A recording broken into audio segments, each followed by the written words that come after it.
Olá, seja bem-vindo a mais um episódio de E o Resto é História com Rui Ramos e João Miguel Tavares. Nos últimos tempos, muito se tem falado da Venezuela, sobretudo desde que Donald Trump mandou uma força especial do exército americano ir buscar Nicolás Maduro e a sua mulher à fortaleza onde dormiam em Caracas.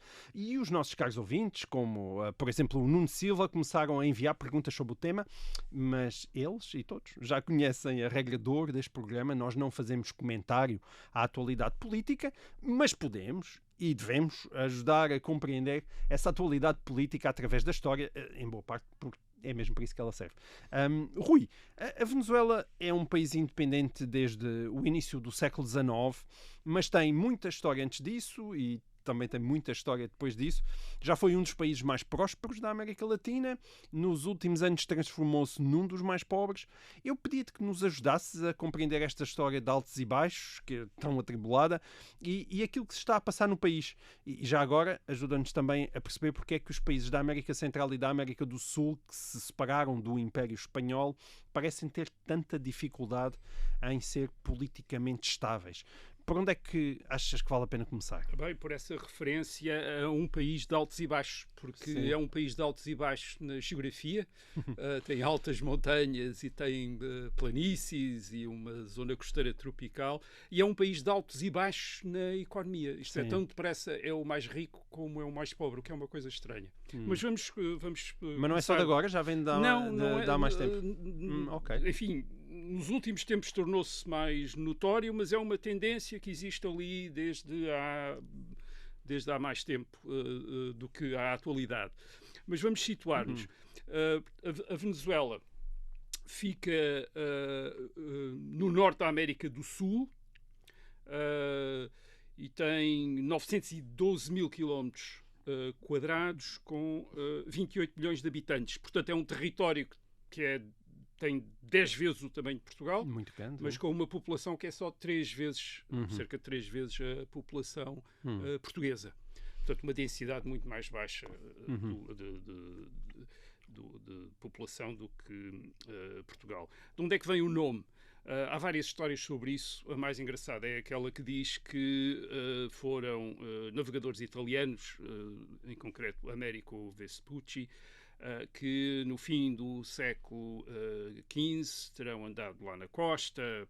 Enfim, a ideia dos conquistadores espanhóis quando chegaram às Américas era procurar ouro, também procuraram ali, naquela altura sem grande sucesso, mas este Américo Vespucci terá visto na costa casas de índios em estacas entre canais e se lembrou de Veneza, e chamou aquilo Pequena Veneza, Venezuela. Portanto, esta é uma das histórias sobre o nome, a origem do nome de Venezuela. Os europeus começaram a estabelecer-se na Venezuela por volta no princípio do século XVI, por volta de 1522, portanto, cerca de 24 anos depois da primeira visita de Cristóvão Colombo à costa daquilo que é hoje a Venezuela.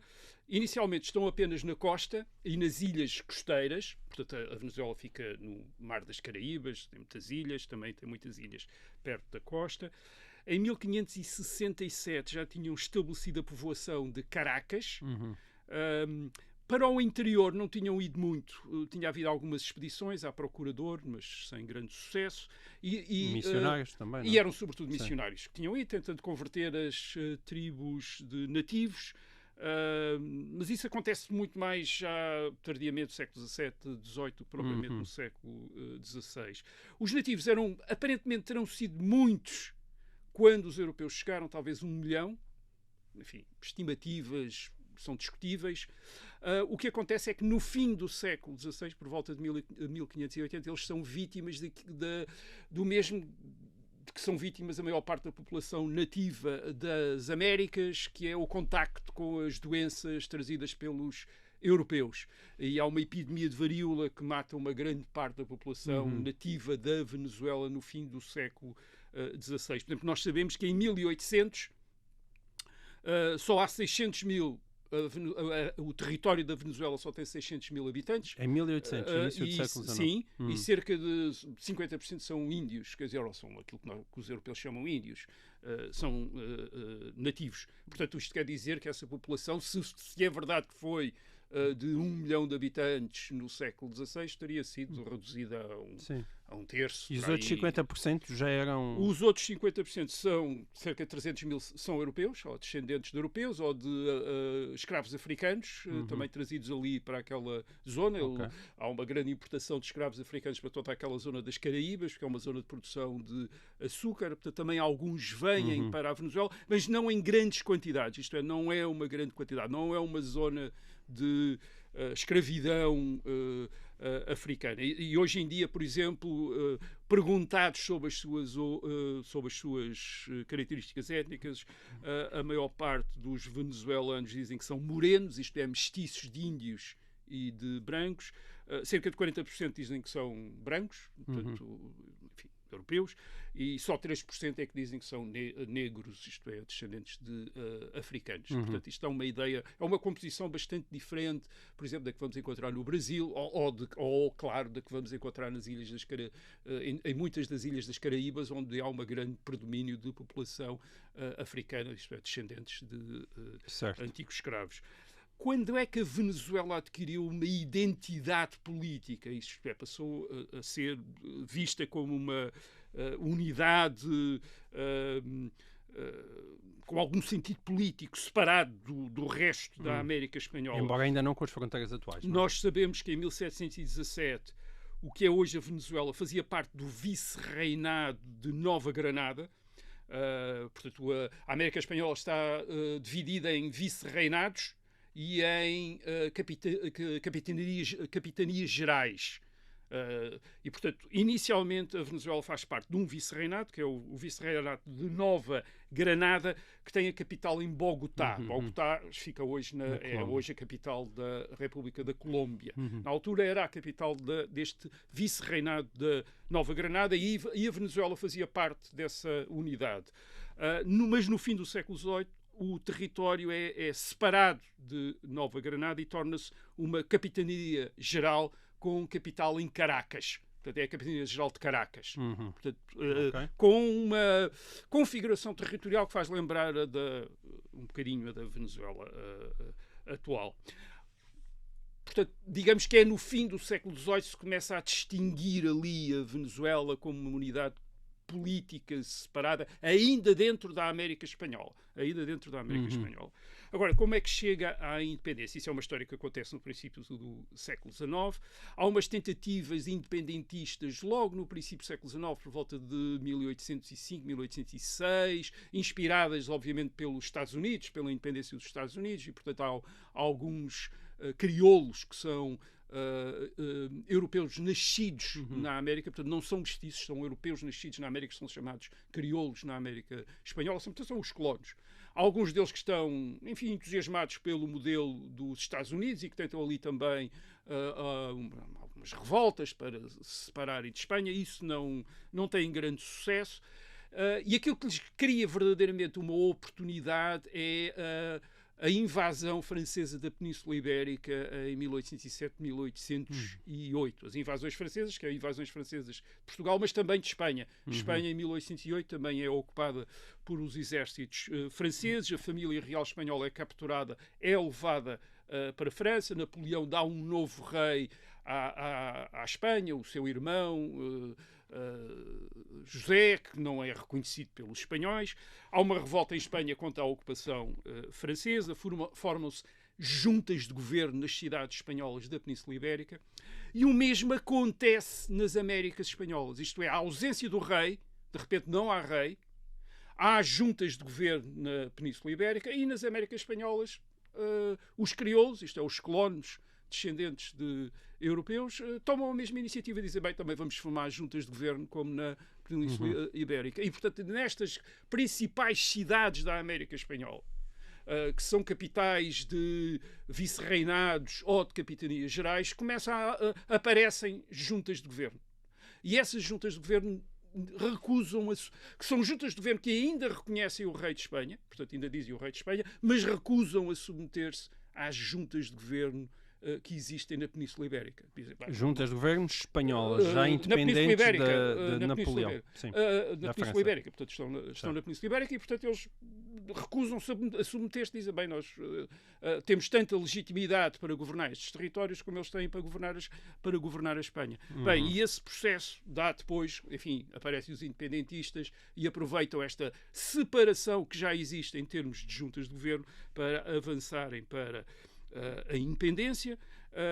A Grã-Bretanha apoia os independentistas, porque a Grã-Bretanha receia que a continuação da soberania espanhola seja uma via para a influência francesa nas Américas. Se a França se conseguir, digamos, ou se o rei francês se conseguir instalar em Espanha e a América Espanhola continuar submetida à Espanha, à Península Ibérica, provavelmente seria uma forma de a França passar também a ter influência na América Espanhola. Mas explica só uma coisa, durante o reinado não está interessada nisso. Durante o reinado napoleónico nunca houve forças francesas capazes de invadir nada na América. Não.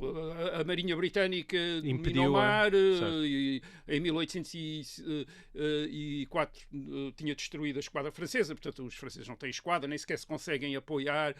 As próprias colónias francesas estão nas Caraíbas, estão, digamos, sujeitas à conquista e à influência britânica. Certo. Muito menos as colónias espanholas. Na Capitania-Geral da Venezuela, portanto, é um general crioulo, Francisco de Miranda, que destitui o capitão-geral em 1810 e com outro general, aliás, são generais nascidos em Caracas, tanto Francisco de Miranda como Simão Bolívar, é aqui que aparece, promovem a declaração da independência da Venezuela em 1811. Ou antes, promovem uma declaração de independência em 1811, para ser mais exato, porque verdadeiramente o objetivo deles não era uma Venezuela independente, era os Estados Unidos da América do Sul. Portanto, eles queriam fazer uma república com toda a América Espanhola, convertê-la nos Estados Unidos, tal como os Estados Unidos feitos a partir das colónias britânicas da América do Norte. Esse é o grande objetivo deles. Eles têm grandes dificuldades em afirmar-se. A Venezuela é uma base de fidelidade à Espanha. Uma grande parte da população mantém-se fiel à Espanha. Os chamados realistas, aqueles que estão com os espanhóis, uma vez que os independentistas são republicanos, e portanto há uma divisão entre republicanos e realistas, isto é, entre independentistas e aqueles que são fiéis à Espanha. Eles têm uma grande dificuldade em fixar-se ali. Só em 1819 é que conseguem ter adquirir uma base com a chamada República da Colômbia, que aqui os historiadores chamam a Grande Colômbia para a distinguir da Colômbia atual. Porque esta República da Colômbia juntava o que é hoje a Colômbia, o que é hoje o Equador, o que é hoje o Panamá e o que é hoje a Venezuela. Por isso é que se chama Grande Colômbia, para a distinguir da Colômbia atual. Mas, repito, a Venezuela ficou sob o controle espanhol durante bastante tempo, em grande medida porque há uma população de vaqueiros, isto é, de cowboys, no centro da Venezuela, e esses são fiéis à Espanha, alinham com a Espanha constantemente e derrotam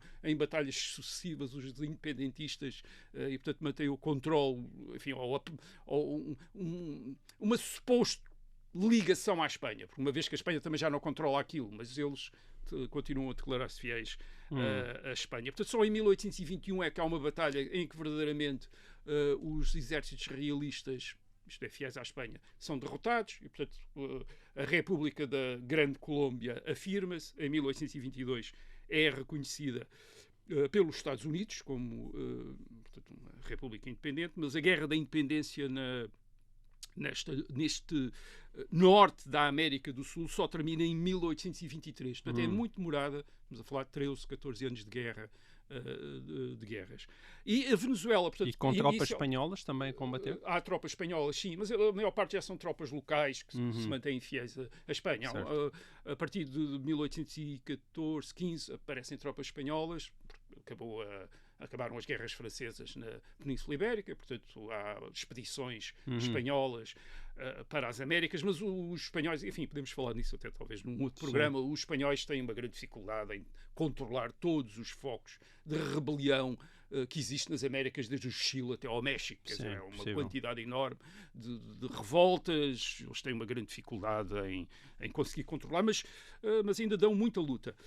A Venezuela, portanto, faz parte inicialmente desta grande Colômbia e separa-se da Grande Colômbia como uma república independente em 1830. Portanto, a Venezuela é, de facto, um Estado independente desde 1830. Muito bem, nós estamos a falar da Venezuela e estávamos ali em 1830, quando a Venezuela se pode dizer que se tornou realmente independente, a Venezuela parecida com aquela que nós conhecemos hoje em dia, não é? A Venezuela conhecemos atual. hoje. Portanto, 1830 tem menos de 100 anos. E tem uma... Menos de 100 anos, não, desculpa, menos de 200 anos, faz favor. Exato. Esta minha matemática. E começa logo com uma história muito agitada. Nos primeiros 100 anos de independência, isto é também um cálculo que pode ser discutido, mas é um cálculo que existe. A Venezuela terá passado por 50 revoluções. 50 revoluções? Portanto, uma média de uma a cada 2 anos. E 18 ditadores. E, portanto, teve 18 ditadores. Entre 1830 e 1931. Ok.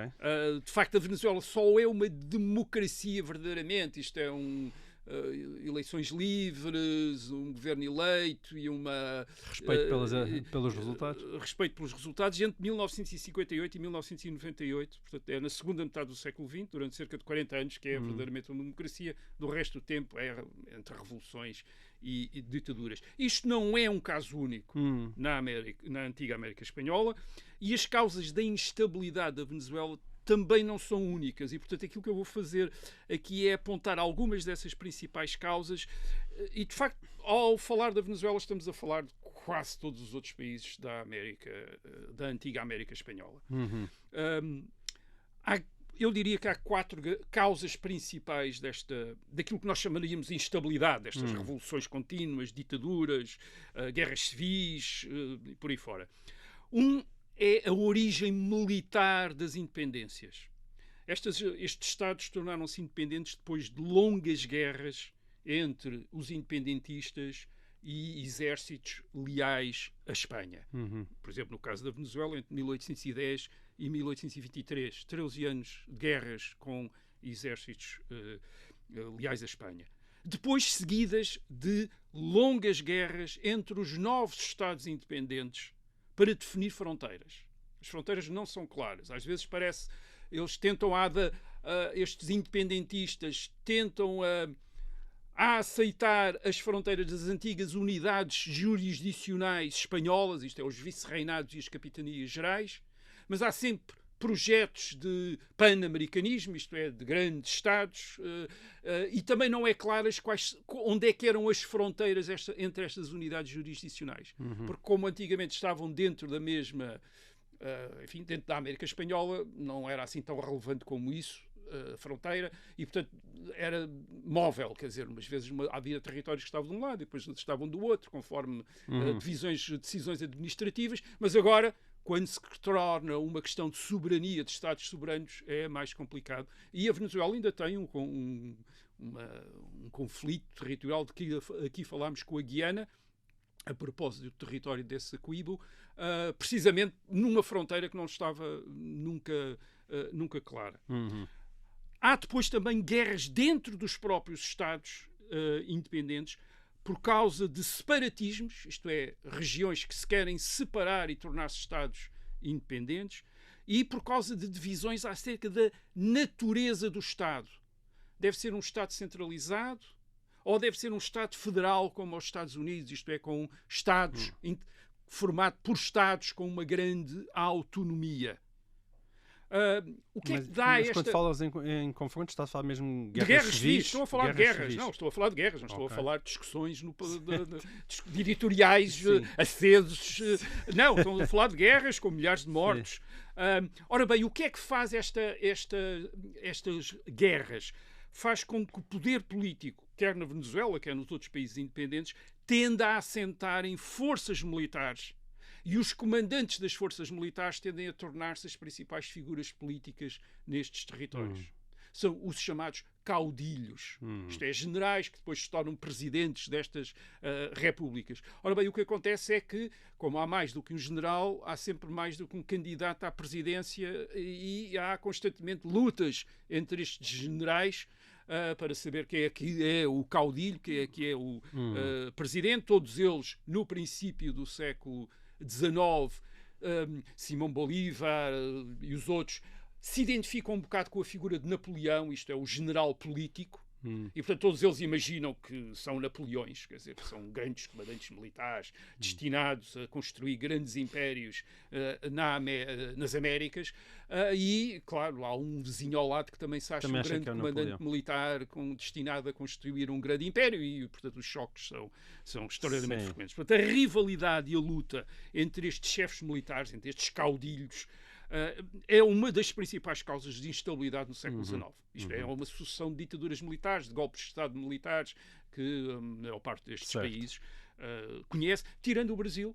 E o que é que o Brasil tem de diferente destes países todos? Tem que o seu chefe de Estado é um chefe de Estado dinástico, é o imperador da dinastia de Bragança com uma legitimidade dinástica e, portanto, não há esta turbulência de chefes militares que todos eles acham que deviam ser presidentes da República. Aliás, quando o Brasil se torna independente se torna uma república em 1889, passa imediatamente a ter também uma sucessão de golpes militares, guerras civis e de caudilhos também dos seus caudilhos. Isto torna-se imediatamente um país um bocadinho mais parecido com o resto da América espanhola. Mas, portanto, a origem militar das independências é uma das causas da instabilidade. A segunda causa tem a ver com a falta de unidade e de consistência destes novos Estados. Já falamos aqui, enfim, já fiz aqui referência a isto. Esta antiga América Espanhola passa ao século XIX sem fronteiras estáveis. Isto é, com muitas guerras entre estes Estados, para saber onde é que passam as fronteiras entre eles. Nós estamos a falar de Estados com territórios muito vastos e muito diferenciados, como é o caso da Venezuela. Quer dizer, a Venezuela tem uma costa no norte que é mais ou menos tropical, uma costa baixa, tropical, mas essa costa logo a seguir tem uma cordilheira de montanhas que vem dos Andes. São montanhas muito altas ao longo da costa, com picos de 5.000 metros de altitude, quer dizer, enfim, mais de 2 vezes a Serra da Estrela. Portanto, com neves, quer dizer, temos uma zona tropical e depois de repente temos uma zona de neves permanentes, quase alpina, portanto, uma zona quase como se estivessem os Alpes. A seguir a essas montanhas vêm planaltos, no centro e no sudoeste, que é onde havia aquela criação de gado. E depois montanhas outra vez no sudeste, na bacia do Amazonas, com floresta tropical. Portanto, temos zonas muito diferentes, com climas muito diferentes e com modos de vida. A população que está nestes territórios tem modos de vida extremamente diferentes uns dos outros. Quer dizer, e inicialmente não há uma grande identidade comum. Quer dizer, eles são todos súbditos do rei de Espanha nas Américas, não venezuelanos. O que é que isso queria dizer? Quer dizer, estão na capitania geral da Venezuela, não é uma nação, quer dizer, propriamente dita. Além de que o território nem sequer é uniformemente povoado, quer dizer, não tem a população é pequena. Em 1800 temos 600 mil habitantes para esses 900 mil quilómetros quadrados. Os núcleos de povoamento são muito afastados entre si, o que dá precisamente origem a uma mentalidade de autonomia e de separatismo muito grande. Isso é igual por toda a América Espanhola. A ligação dos habitantes é sobretudo às regiões onde eles são naturais, onde estão estabelecidos e que têm como referência as principais cidades que lá existem, que é onde estão as autoridades, onde está o comércio, onde vive também a maior parte da população, aliás, é nestas cidades. Aliás, esta é a razão pela qual a Grande Colômbia se desfaz. E desfaz-se como? Desfaz ao longo das grandes cidades, que são Caracas, Bogotá e Quito, que são hoje as capitais dos Estados independentes, e que têm este efeito de nenhuma delas se quer submeter à outra. Quer dizer, quando em Caracas e Quito sabem que a capital da Grande Colômbia é Bogotá, para eles acabou-se a Grande Colômbia. Quer dizer, não estão dispostos a estar sujeitos a uma capital que fica a distâncias enormes, com o qual não têm nada a ver. E repito, depois mesmo de definidas as fronteiras da Venezuela, enfim, mais ou menos, ainda continua a haver oposição sobre a natureza do Estado. Por exemplo, entre federalistas e centralistas, aqueles que querem um Estado centralizado e aqueles que querem uma federação de Estados. Isso dá origem, entre 1859 e 1863, à chamada Guerra Federal, na qual, portanto, uma guerra entre federalistas e centralistas, no qual morrem 100 mil pessoas, numa população de 1,2 milhões de habitantes. Portanto, 10% da população morreu nesta guerra. Sim, na Venezuela. Isto é uma coisa. Hoje a Venezuela depois tornou-se um Estado federal, com 23 Estados. Um deles é a Portuguesa, chama-se Portuguesa. Há um Estado na Venezuela chamado Portuguesa. Portanto, estas diferenças, esta separação, estas tendências separatistas, estas discussões acerca da natureza do Estado, é também, acho eu, uma das causas de instabilidade nestes Estados da antiga América Espanhola e também na Venezuela. O terceiro fator de instabilidade tem a ver com a economia e com as expectativas e as deslocações de população que a economia vai gerando ao longo do século XIX e sobretudo no caso da Venezuela, no século XX.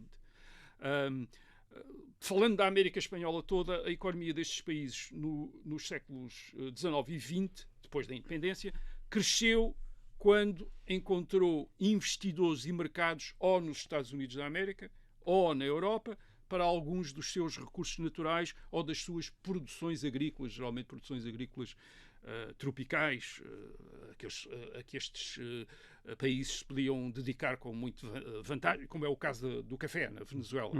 É uma grande produtora de café.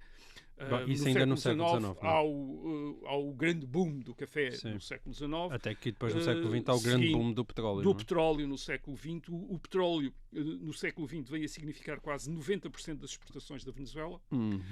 Um terço do PIB está associado à indústria petrolífera e 50% das receitas do Estado. Portanto, é basicamente um petroestado, quer dizer, um Estado do petróleo que existe na América. Até porque não falta, não é? A Venezuela tem as maiores reservas de petróleo do mundo, embora a sua produção hoje em dia seja bastante pequena. Qual é o efeito deste tipo de economia? Bem, o efeito deste tipo de economia é que cria esta evolução em dois estádios, ou em dois momentos. Quer dizer, num primeiro momento, descobre-se o recurso natural, ou desenvolve-se a produção de um produto que tem grande procura na América do Norte ou na Europa, e nesse momento há investimento estrangeiro, isto é, vem muito capital dos Estados Unidos ou da Europa para estabelecer as empresas que vão explorar esses recursos ou construir a produção, construir infraestruturas, os portos, os caminhos de ferro, estradas, armazéns, para precisamente deslocar esse produto e depois fazê-lo escoar. E há também grandes movimentos de população. Há grandes movimentos de população dentro de cada país, porque a população de umas regiões desloca-se para as regiões onde há este recurso natural, onde estão a ser construídas estas infraestruturas, onde há esta prosperidade, e há também deslocação de população do exterior para estes países neste momento. Isto é, vem gente, sobretudo, ou da Europa, e sobretudo da Europa do Sul, isto é, da Espanha, da Itália, também de Portugal, que têm ligações à América Espanhola, e vem também muita gente dos outros países vizinhos que por vezes não estão nesta fase de prosperidade e, portanto, começam a emigrar para um país que está nesta fase de prosperidade, onde ainda por cima fala a mesma língua, etc. E, portanto, é fácil a população passar para lá. Portanto, nesta altura, a população cresce, há grande prosperidade, as autoridades fazem grandes despesas ou em infraestruturas ou em obras de aparato, grandes palácios, grandes óperas, grandes avenidas, portanto, há dinheiro, gasta-se o dinheiro. Ou como no século XX expandem o setor público, oferecem benefícios à população, portanto, subsídios disto e daquilo, há dinheiro e, portanto, gasta-se.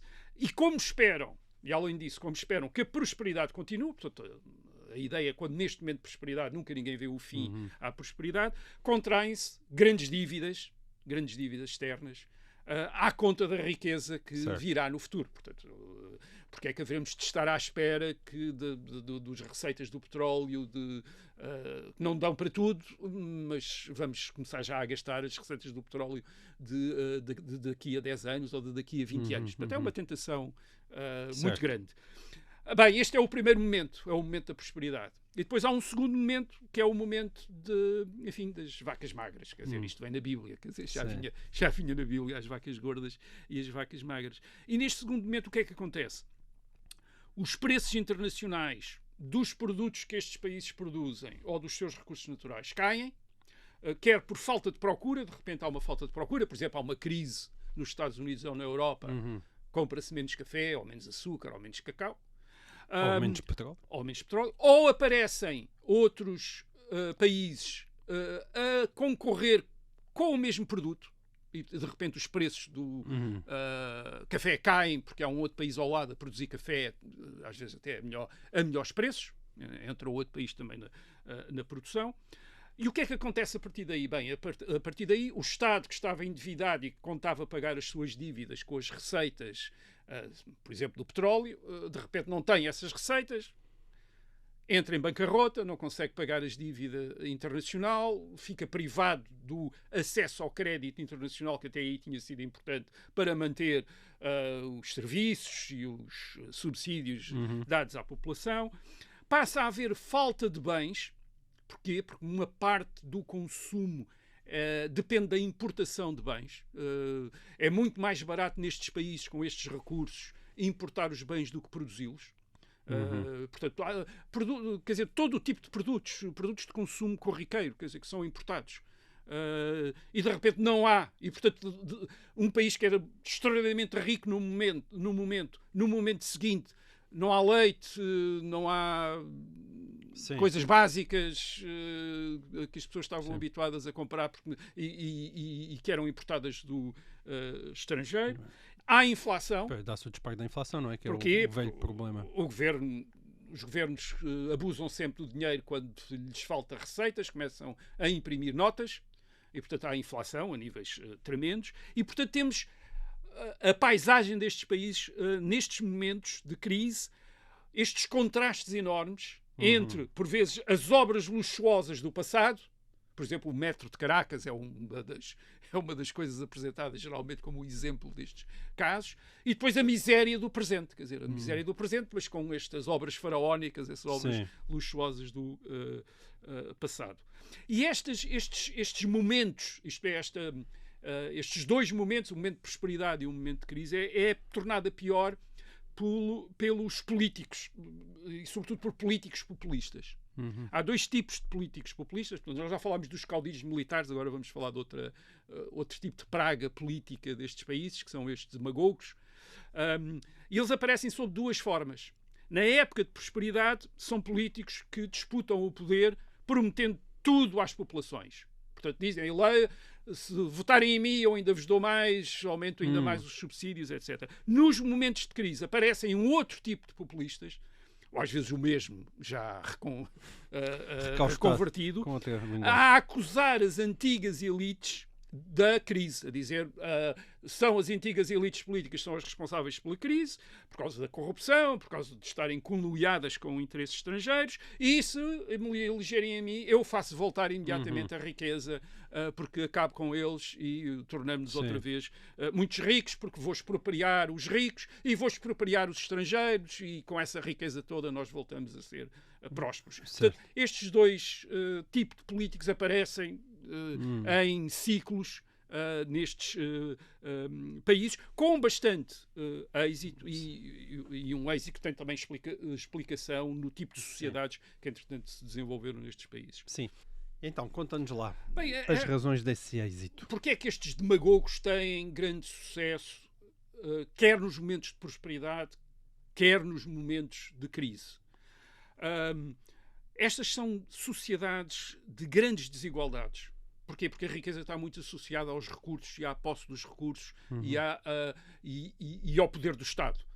E, portanto, quem tem propriedade destes recursos ou quem está associado ao poder torna-se muito mais rico que o resto da população, e depois, como a principal fonte de riqueza são estes recursos, obviamente formam sociedades, é um grande contraste entre uma pequena elite política proprietária de recursos muito rica e depois uma grande resto da população menos próspera ou mais vulnerável, muito digamos, pobre, a mudanças de conjuntura. E, portanto, é fácil para um demagogo dizer que a prosperidade acabou porque os ricos ficaram, ou os estrangeiros ficaram com a riqueza toda. Portanto, é muito fácil dizer isso, ou dizer estamos prósperos, mas se votarem em mim, eu vou expropriar os ricos e os estrangeiros e ainda vos dar mais riqueza. Portanto, é fácil, uma sociedade de grande desigualdade, um demagogo apelar aos pobres, uma sociedade de grande desigualdade e ao mesmo tempo com um sistema político democrático, onde os pobres votam, apelar aos pobres para votarem em mim, para eu vos dar riqueza, portanto, para vos sustentar. E depois também é fácil culpar os estrangeiros. Porquê? Porque esta é uma economia que depende de investidores e de mercados externos. Portanto, quando as coisas não correm bem, é extraordinariamente fácil dizer que a culpa é dos Estados Unidos ou dos europeus. É a coisa mais fácil do mundo. É dizer, são os americanos que estão a ficar com os nossos recursos todos, vamos tirar-lhes os recursos, voltamos a ser ricos. E depois também porque esta população, uma grande parte desta população é extraordinariamente vulnerável. Muitos deles são habitantes recentes dos sítios onde estão, quer vindos de outras áreas do país, quer vindos do estrangeiro. Por vezes não encontram habitação condigna e desenvolvem favelas. Caracas, a partir dos anos 50, 60, com o boom do petróleo, começa a desenvolver favelas, porque é o resultado de uma grande parte da população da Venezuela a emigrar para a capital e também outra gente a vir de outros países da América Espanhola, da antiga América Espanhola, também a chegarem, a instalarem-se. E, portanto, condições muito frágeis de habitação, grandes problemas de segurança, são zonas de grande violência. As estatísticas da Venezuela na década de 90 era terrível, havia uma pessoa assassinada a cada 21 minutos, quer dizer, uma coisa... Não era preciso guerra para haver níveis de morte, de homicídios tremendos. E, portanto, é uma população que, perante as viragens da conjuntura, pode, de repente, ver-se desempregada, ver-se sem bens nenhuns, sem conforto e, portanto, muito vulnerável à demagogia. Isto é, se aparece um demagogo a dizer eu vou-vos salvar, a população vai atrás. Quer dizer, é compreensível. E, portanto, esta é a história da Venezuela. Quer dizer, esta é a história de muitos outros países da antiga América Espanhola, aquilo que nós chamamos de América Latina, mas é também a história da Venezuela. Portanto, só para nos concentrar nos últimos 50 anos e fazer uma espécie de recapitulação daquilo que estivemos a dizer até agora. Portanto, desde meados da década de 70, o que é que nós temos? Temos uma época de grande prosperidade com a alta dos preços do petróleo nos anos 70. É uma coisa, o PIB subiu 40% em poucos anos. Portanto, de repente, aquilo tornou-se um dos países mais ricos do mundo, o que atraiu imensos imigrantes. Sim, do mundo, não é só da América, é do mundo. É um dos países mais ricos do mundo, com esta riqueza petrolífera. Atrai imensos imigrantes. Portugueses, não é? Entre os quais portugueses, muitos deles, aliás, retornados da África, mas também italianos, espanhóis e de outros países da América do Sul. A população explodiu. Em 1970, a Venezuela tem 10 milhões de habitantes. 20 anos depois, em 1990, tem 20 milhões. Duplicou em 20 anos a população da Venezuela. Com uma grande concentração nas cidades do Norte. 93% da população da Venezuela vive nas cidades do norte da Venezuela, que são as cidades próximas dos grandes da indústria petrolífera, portanto é ali e do poder político, é aí que está a maior parte da população. Portanto, esta é a Venezuela dos anos 70 e também uma parte dos anos 80. O que é que acontece a partir de meados da década de 80? Há a queda dos preços do petróleo, que vão atingir especialmente a Venezuela, uma vez que o petróleo venezuelano é relativamente caro a extrair. É um petróleo que exige grandes investimentos para ser extraído e, portanto, precisa de preços, precisa que os preços do barril do petróleo estejam bastante altos para ser competitivo em relação à produção de outros países. E a partir com a crise da indústria petrolífera, o que acontece é que o PIB per capita da Venezuela cai em 25% em poucos anos. Isto é, de repente, um país que tinha se tornado muito rico torna-se relativamente rico, torna-se relativamente pobre. Portanto, a Venezuela depois vai passar, sobretudo a década de 90, o fim da década de 80 e a década de 90, o quê? Com demagogos a tentar acertar contas com os políticos do passado, a quem acusam de corrupção e culpam pela situação atual. É muito difícil governar nesta altura, porque é preciso cortar despesas, o Fundo Monetário Internacional para financiar a Venezuela exige reformas.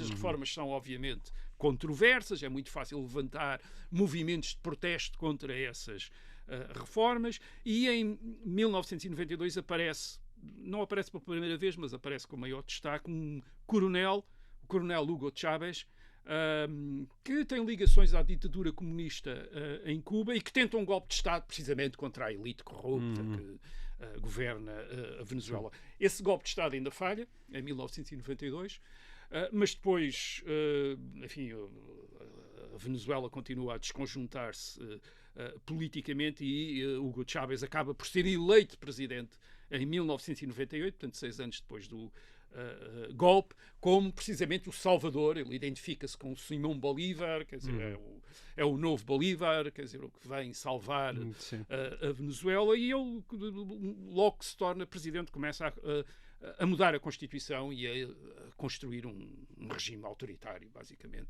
que não vai depois perder eleições, ou quando perde eleições ignora os resultados das eleições. Portanto, Chávez é ditador entre 1998 e 2013, quando morre, é substituído por Nicolás Maduro, e faz o que fizeram os demagogos típicos destes demagogos populistas. Portanto, usa a exploração do petróleo. A exploração do petróleo tinha sido nacionalizada em 1976, portanto é a companhia estatal que gera a extração e a comercialização do petróleo. Portanto, usa a exploração do petróleo quando os preços se voltam a ser altos no princípio do século XXI, para manter uma grande massa de dependentes. Portanto, uma grande parte da população passa a ser dependente do Estado, subsídios, etc. Nas cidades, são amigos do presidente. Estão constituídos em milícias que o presidente usa para fazer pressão sobre a oposição, para perseguir os seus adversários e os seus críticos. Muito do dinheiro da exploração do petróleo desaparece. Há um cálculo que diz que entre 2004 e 2014 desapareceram 300 mil milhões de dólares. Em corrupção. Enfim, Sabe em ser. tudo. Dizer, em tudo. E, claro, tudo isto é empacotado numa campanha nacionalista contra os Estados Unidos, colocados como o inimigo da prosperidade e da independência da Venezuela, e Hugo Chávez como o grande defensor da independência contra os Estados Unidos. Mas, claro, Chávez ainda tem esta fase em que as coisas... em que tem dinheiro, e depois há uma fase em que deixa de ter dinheiro. Quer dizer, por várias razões. Em primeiro lugar, porque o dinheiro da extração do petróleo desaparece, não há investimento na infraestrutura, e aquilo que acontece é que a exploração do petróleo vai diminuindo de ano para ano. Isto é, por exemplo, entre 1990 e 2020, a produção de barris de petróleo por dia na Venezuela diminuiu para 1/4. Isto é 1/4, quer dizer, de 3,5 milhões de barris por dia para 800 mil. Eles têm de facto as maiores reservas de petróleo do mundo, mas não têm meios para explorar porque não investem na infraestrutura necessária para a extração do petróleo. E depois, além de a produção de petróleo diminuir, diminuem também os preços do petróleo. Isso acontece a partir de 2008, 2014, com a crise financeira internacional. O preço do petróleo cai de 100 dólares por barril para 40 dólares por barril. Eu não estou em erro, mas penso que na Venezuela eles precisam de qualquer coisa como 80 dólares por barril para terem verdadeiramente resultados. Para ser rentável a exploração. E, portanto, já está abaixo daquilo que é rentável, e portanto é a ruína total. Quer dizer, isto é, há uma queda do PIB, isto é espantoso, entre 2014 e 2024. O PIB cai 80%. Isto 80%. É um país que de repente se torna miserável, quer dizer, um país miserável. Há hiperinflação, uma inflação tipo Alemanha nos anos 20 do século XX. portanto, em que o dinheiro praticamente deixa de ter valor. Há miséria, 82% da população vive agora abaixo do nível da pobreza. E há uma fuga, quer dizer, a população começa a sair da Venezuela. 20% da população sai da Venezuela. 8 milhões de pessoas saem da Venezuela. É uma coisa, é uma sociedade a desfazer-se completamente. E o regime mantém-se, a ditadura mantém-se. A ditadura mantém-se através de fraude eleitoral, mudanças de Constituição, quando as coisas, quando se vê ameaçada, mudam as Constituição, e repressão. Milhares de mortos pelas milícias e pela repressão policial, mas sempre tudo legitimado pelo anti-americanismo. Estamos aqui para resistir aos Estados Unidos, portanto, é uma alegria ser pobre e miserável e reprimido, porque somos livres perante os americanos. Quer dizer, este é o tipo de regime que até há, enfim, que existiu na Venezuela até há, e existe ainda. E continua a existir, pelo menos agora. na altura em que estamos a gravar. Muito bem, e é assim que nós acabamos o resto da história desta semana. Nós voltamos para a semana. Até lá.